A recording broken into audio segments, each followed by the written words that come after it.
بسم اللہ الرحمن الرحیم۔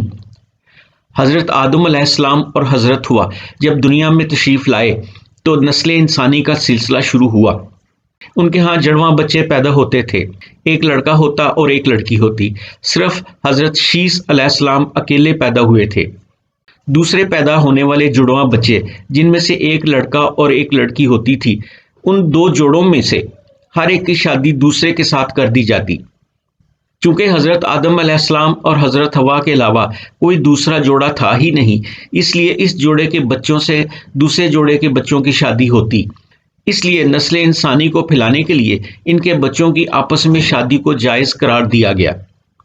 حابیل کے ساتھ اقلیمہ پیدا ہوئیں، وہ بہت زیادہ خوبصورت تھیں، جبکہ حابیل کے ساتھ پیدا ہونے والی بچی خوبصورت نہ تھی۔ شیطان نے حابیل کو ورغلایا کہ اقلیمہ خوبصورت ہیں اور تمہارے ساتھ پیدا ہوئی ہیں، یہ تمہارا حق بنتا ہے کہ اس کے ساتھ شادی کرو۔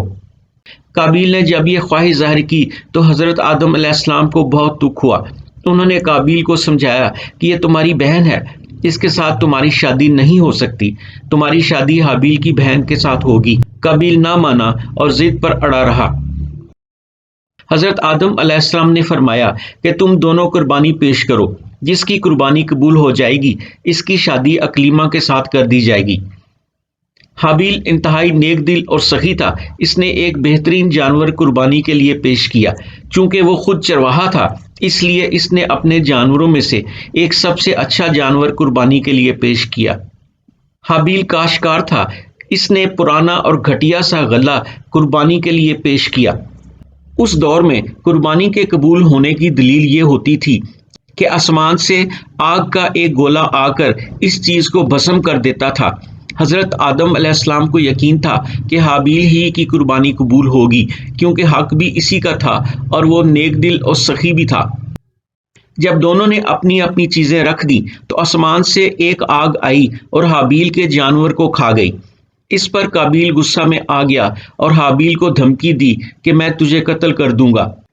جواب میں حابیل نے کہا کہ اللہ تعالیٰ متقین لوگوں کے عمل کو قبول کرتا ہے۔